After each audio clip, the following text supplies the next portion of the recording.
শেষ হয়েছে ভারত ইংল্যান্ডের চতুর্থ টেস্ট।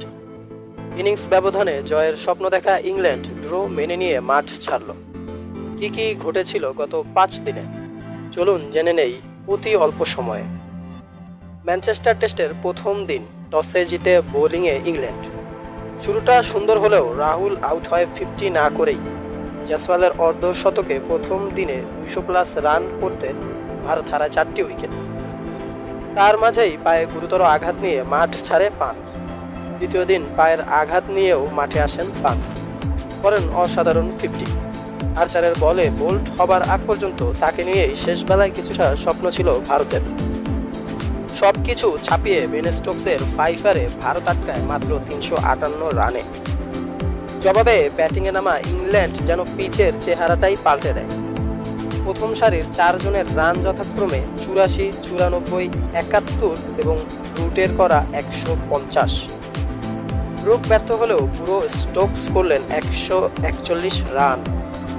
ততক্ষণে চতুর্থ দিনের মোটামুটি একটা সেশন বাকি, আর ইংল্যান্ডের লিড দাঁড়িয়েছে 311 রানে।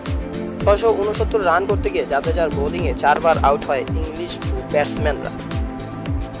এরপরই শুরু হয় নাটক। ওকসের বলে জয়সওয়াল আর সাই সুদর্শন পরপর আউট হলে স্কোর লাইন 0 রানে 2 উইকেটে দাঁড়ায়।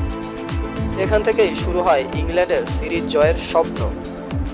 আর এক ইনিংস হাতে রেখেই ভারতকে লজ্জার পরাজয় উপহার দেবার ইচ্ছে। ঠিক তখনই মাঠে নিজেদের মেলে ধরেন কিলার রাহুল এবং অধিনায়ক গিল। চতুর্থ দিনের শেষ সেশনে 178 রানের অপরাজিত জুটি নিয়ে চতুর্থ দিন পার করে তারা। এবার বাকি শুধু এক দিন, হাতে 8টি উইকেট ধরে রাখতে পারলে লজ্জার থেকে মুক্তি এবং সিরিজ বাঁচানোর আশা ভারতের সামনে। দিনের শুরুতেই রাহুল 90 রান করে সাজঘরে ফিরে যান, তবে গিল থামেন 103 রানের ঝলমলে ইনিংস খেলে। 222 রানের মাথায় গিল আউট হলে আবারও ঘুরে দাঁড়াতে চায় ইংল্যান্ড, তবে এবার আর শেষ পর্যন্ত কোনো উইকেটই আসেনি তাদের ঝুলিতে। শেষ সেশনে জাদেজা আর সুন্দরের করা জোড়া শতকে 114 রানের লিডে পৌঁছায় ভারত।